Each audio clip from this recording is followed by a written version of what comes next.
ఓం శ్రీ మాత్రే నమః.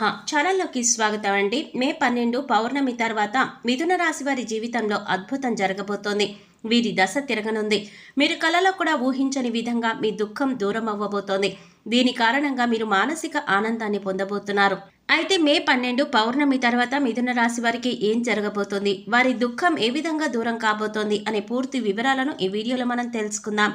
కానీ అంతకంటే ముందుగా మీరు కనుక మన ఛానల్ ఇప్పటి వరకు సబ్స్క్రైబ్ చేసుకోకపోతే సబ్స్క్రైబ్ చేసుకొని పక్కనే వచ్చిన బెల్ ఐకాన్ నొక్కి ఆల్ సెలెక్ట్ చేసుకుంటే మేము ఇలాంటి వీడియోస్ అప్లోడ్ చేయగానే ముందుగా మీకు నోటిఫికేషన్ వస్తుంది. అలాగే వీడియో నచ్చినట్లయితే లైక్ చేసి మీ ఫ్రెండ్స్ అండ్ ఫ్యామిలీ మెంబర్స్లో మిథున రాశి వారు ఎవరైనా ఉంటే వారితో మర్చిపోకుండా ఈ వీడియోని షేర్ చేసుకోండి. అలాగే వీడియోని ఎక్కడా కూడా స్కిప్ చేయకుండా చివరి వరకు చూస్తేనే మేమేం చెప్తున్నామో మీకు పూర్తిగా అర్థమవుతుంది. ఇక వివరాల్లోకి వెళ్ళిపోతే ముందుగా ఈ రాశి వారి వ్యక్తిత్వాన్ని చూసినట్లయితే మీరు చాలా మంచి మనస్తత్వం కలవారని చెప్పుకోవాలి. బంధాలకి అనుబంధాలకి అధిక ప్రాధాన్యత ఇస్తారు. ఓర్పు అధికంగా కలిగి ఉంటారు. కష్టపడి ఏదైనా పని పూర్తి చేసి దాని ఫలితం కోసం ఎంతకాలమైనా ఎదురు చూస్తారు. ఎంత కష్టం వచ్చినా బంధాలను వదిలిపెట్టరు. అలాగే కొత్త స్నేహాలు బంధాలు పరిచయమైనప్పటికీ కూడా పాత బంధాలను విడిచిపెట్టరు. కుటుంబ సభ్యులపైన అమితమైన ప్రేమ అనురాగాలను కలిగి ఉంటారు. కుటుంబం అంటే ఈ రాశి వారికి ఒక పెద్ద బలమని చెప్పుకోవాలి.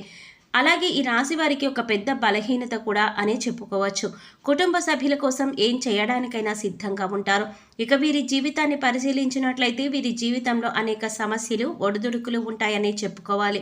మీకున్నటువంటి మంచి మనస్తత్వం చేత కూడా కొంతమందిని దూరం చేసుకునే అవకాశాలు ఉంటాయి. కొన్ని సందర్భాలలో మీరు కాంప్రమైజ్ కావలసిన అవసరం లేని చోట కూడా కాంప్రమైజ్ అవుతూ ఉంటారు. అంటే రాజీ పడవలసిన అవసరం లేకపోయినా కూడా రాజీ పడి కొంతమంది వ్యక్తులకు దూరమయ్యే అవకాశాలు కూడా ఉంటాయి. ఇలా రాజీ పడితే ఒక వర్గానికి నచ్చితే మరొక వర్గానికి నచ్చకపోవచ్చు. ఈ విధమైన మనస్తత్వాన్ని మీరు కలిగి ఉండడం వల్ల కొంతమంది వ్యక్తులకు దగ్గరయ్యి మరికొంతమందికి దూరమయ్యే అవకాశాలు ఉంటాయి. ముఖ్యంగా కుటుంబ సభ్యులు కూడా వీరిని అర్థం చేసుకోలేని సందర్భాలు కూడా వీరి యొక్క జీవితంలో అత్యధికంగా కనిపిస్తూ ఉంటాయి. అంటే మీరు రాజీ పడక్కర్లేని సందర్భంలో కూడా రాజీ పడడం వల్ల కుటుంబ సభ్యులకి కూడా మీ పైన కోపం వచ్చే అవకాశం ఉంటుంది. ఈ కోపం కారణంగా వారు మిమ్మల్ని దూరం పెట్టే అవకాశాలు కూడా అత్యధికంగా కనిపిస్తూ ఉంటాయి. అలాగే మీ యొక్క ఈ మనస్తత్వం చేత కొంతమంది మిమ్మల్ని ఉపయోగించుకునే అవకాశాలు కూడా ఉంటాయి. వారి యొక్క అవసరాలకు మిమ్మల్ని వినియోగించుకునేటటువంటి పరిస్థితుల్లో మీరు మానసికంగా ఎంతగానో కుంగిపోతారు. నమ్మిన వ్యక్తుల వల్ల మోసపోయే పరిస్థితులు కూడా ఈ రాశి జాతకంలో ఎక్కువగా కనిపిస్తూ ఉంటుంది. ముఖ్యంగా మీరు పనిచేసే చోట కూడా కొంతమంది వ్యక్తుల వల్ల మీరు మానసికంగా ఎంతో కుంగుదలకు ఉన్నటువంటి పరిస్థితులు కూడా మీ యొక్క జాతకంలో ఎక్కువగా కనిపిస్తూ ఉన్నాయి. అయితే ముఖ్యంగా ఈ రాశి వారి యొక్క జీవితంలో ఒడిదుడుకులు సమస్యలు ఉన్నప్పటికీ కూడా ఆ భగవంతుని ఆరాధనలో మీరు నిత్యం సమయాన్ని గడపడం వల్ల ఖచ్చితంగా వీరికి శుభ ఫలితాలు కలుగుతాయని చెప్పవచ్చు. ప్రతినిత్యం ఇష్టదైవ నామస్మరణ చేసుకుంటూ ఉండాలి. దీనివల్ల మీకు దైవ బలం పెరుగుతుంది. మానసికంగా దృఢంగా ఉంటారు. కొంతమంది వ్యక్తులు ఏం చేస్తూ ఉంటారంటే వీరికి ఏదైనా సమస్య వచ్చినప్పుడు శని భగవాను నిందిస్తూ ఉంటారు. అంటే శని నెత్తి మీద కూర్చున్నాడు, మాకు శని పట్టింది అని ఈ విధంగా శని భగవాను నిందిస్తూ ఉంటారు. శని భగవాను మాటలతో అవమానిస్తూ ఉంటారు. ఆ విధంగా మీరు అస్సలు చేయకూడదు. శని భగవాను ఏ రాశి వారు కూడా అవమానించకూడదు. వాస్తవానికి శని కష్టాలు మాత్రమే కాదండి, సుఖాలను కూడా అందిస్తారు. అది మనం ఆచరించే పనుల మీద ఆధారపడి ఉంటుంది. క్రమశిక్షణతో ఉంటే కనుక శని భగవానుడు వరాల జల్లును కురిపిస్తాడు. అంటే మనం చేసే కర్మలకు ఫలితాలు మాత్రమే శని భగవానుడు మనకి ఇస్తూ ఉంటాడు. అయితే శని భగవాను నిందిస్తూ అవమానిస్తూ ఉంటే సమస్యలు ఉత్పన్నమవుతూ ఉంటాయి. సమస్యలకి పరిష్కారాలు కూడా లభించవు. మీరు ఎప్పుడైతే శని భగవాను స్తుతిస్తూ ఆరాధిస్తూ ఉంటారో ఖచ్చితంగా ఆ శని భగవానుడి ఆశీస్సులతో మీ జీవితంలో మీరు కోల్పోయిన వాటిని దక్కించుకుంటారు. ఆర్థికంగా పురోగతి సాధిస్తారు. మీ యొక్క జీవితంలో మునుపెన్నడూ లేనటువంటి అద్భుతమైన ఫలితాలు కూడా మీరు చూస్తారు. అయితే ముఖ్యంగా మీ యొక్క జీవితంలో దాన ధర్మాలు చేయటం వల్ల కూడా మీకు అపారమైన పుణ్య ఫలితం లభిస్తుంది. అంటే మీ యొక్క మనస్తత్వం ఇతరులకు సహాయం చేసే గుణమే కాబట్టి మీరు ఈ విధంగా దాన ధర్మాలు చేయడానికి ఏమాత్రం వెనుగంజ వేయకండి. మీ శక్తి మేరకు అంటే అప్పులు చేసి దానాలు చేయవలసిన అవసరం లేదండి. కానీ మీకు ఉన్నంతలో మీరు శక్తి మేరకు దానం చేస్తూ ఉండండి. ఈ విధంగా చేస్తే కనుక ఖచ్చితంగా ఆ పరమశివుడి అనుగ్రహం మీకు తోడుగా ఉంటుంది. ఆ శని భగవానుడు కూడా మిమ్మల్ని ఎంతగానో అనుగ్రహిస్తాడు. మీ జీవితంలో ఉన్నటువంటి ప్రతి సమస్యకి కూడా పరిష్కారాన్ని చూపిస్తాడు. అలాగే ఆలయానికి వెళ్ళి నిత్యం మీరు శని భగవానుడి చుట్టూ ప్రదక్షిణలు చేసి నెయ్యితో దీపాన్ని వెలిగించండి. శనివారం రోజు ఈ విధంగా చేస్తూ ఉండండి. మీకు వీలైతే శని భగవానుడికి ఇష్టమైనటువంటి నల్లని వస్తువులు, నల్లటి వస్త్రాలు పేదలకు దానం ఇవ్వండి. ఈ విధంగా చేయటం వల్ల కూడా అపారమైన పుణ్య ఫలితం మీకు దక్కుతుంది. ఇక ముఖ్యమైన విషయంలోకి వస్తే, ఈ మిథున రాశి వారి యొక్క జాతకం ప్రకారం ఈ తేదీలలో మీ దుఃఖం దూరం అవ్వబోతోంది.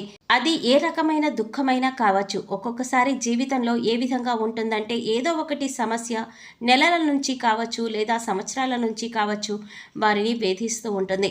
కుటుంబ సభ్యుల మధ్య సఖ్యత లేకపోవడం కావచ్చు, ఆర్థిక ఇబ్బందులు పడుతూ ఉండవచ్చు, లేదా మీ వృత్తి వ్యాపారానికి సంబంధించిన సమస్య కావచ్చు, లేకపోతే ఇరుగు పొరుగు వ్యక్తులతో విభేదాలు, లేకపోతే బంధువులతో విభేదాలు. ఈ విధంగా ఒక్కొక్కసారి జీవితంలో తీరని సమస్య అంటూ మానసికంగా వారిని వేధించేటటువంటి ఒక పెద్ద సమస్య ఉంటుంది.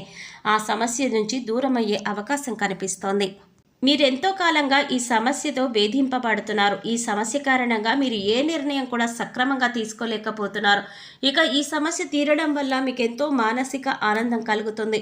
మీ యొక్క జీవితంలో అద్భుతమైన రోజులు కనిపిస్తున్నాయి. అంటే చాలా కాలంగా మిమ్మల్ని వేధిస్తున్నటువంటి ఒక పెద్ద సమస్యకి పరిష్కారం లభించవచ్చు. ఆర్థిక సమస్యలు తీరిపోవచ్చు. అలాగే అప్పులు చేసి కట్టలేని పరిస్థితుల్లో ఉన్న మీరు ఉన్నట్లయితే కనుక ఆ అప్పులన్నీ కూడా ఈ సమయంలో తీరిపోనున్నాయి. ఆ అప్పులని కట్టడానికి మీకు మార్గం తెలుస్తుంది. నిరుద్యోగస్తులకి మంచి ఉద్యోగ అవకాశం లభిస్తుంది. ఉద్యోగంలో మీరు శుభవార్త వినే అవకాశం ఉంటుంది. ప్రమోషన్తో కూడిన ట్రాన్స్ఫర్ లభించవచ్చు. అలాగే విదేశాలకు వెళ్ళాలి అనుకునే వారికి కూడా ఇది ఒక మంచి శుభ సమయంగా సూచిస్తోంది. విదేశాలకు వెళ్ళి అక్కడి స్థిరపడాలి అనుకునే వారికి కూడా చక్కటి అవకాశాలు లభిస్తున్నాయి. కుటుంబ సభ్యుల మధ్య ఉన్నటువంటి అపార్థాలు తొలగిపోవచ్చు. కుటుంబ వాతావరణం ప్రశాంతంగా మారవచ్చు. లేకపోతే వివాహం కోసం ప్రయత్నం చేస్తున్న వారికి వివాహానికి సంబంధించిన ఒక చక్కటి వార్త వినే అవకాశం కూడా కనిపిస్తోంది. ఈ విధంగా మీ యొక్క జీవితంలో చాలా కీలకమైన రోజులని చెప్పుకోవాలి. పౌర్ణమి రోజున లలితా సహస్రనామాలు చదువుకోవడం వల్ల విశేషమైన ఫలితాలు పొందుతారు. చదవడం వీలు కాకపోతే కనీసం వినడానికి ప్రయత్నించండి. అపారమైన పుణ్య ఫలితం లభిస్తుంది. మీరు ఉదయాన్నే లేవగానే సూర్యభగవానుడికి నమస్కారం చేసుకోండి. సూర్య ఆరాధన చేయడం వల్ల అద్భుతమైన ఫలితాలు పొందవచ్చు. ఆరోగ్యం మెరుగుపడుతుంది. ఈ 2 రోజులు మాత్రమే కాదండి, ఎప్పుడైనా సరే ప్రతిరోజు మీరు సూర్యోదయానికి ముందే నిద్రలేచి ఉదయించే సూర్యుడికి నమస్కరిస్తే కనుక ఆ సూర్యభగవానుడి యొక్క ఆశీస్సులు ఎల్లవేళలా మీకు తోడుగా ఉంటాయి. అలాగే ప్రతిరోజు కూడా సూర్యుడికి అర్ఘ్యాన్ని సమర్పించండి.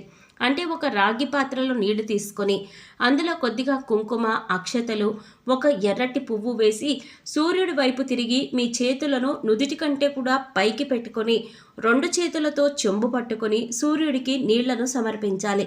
అయితే ఇలా సమర్పించిన నీళ్లను మీ కాళ్ళ మీద పడకుండా చూసుకోండి.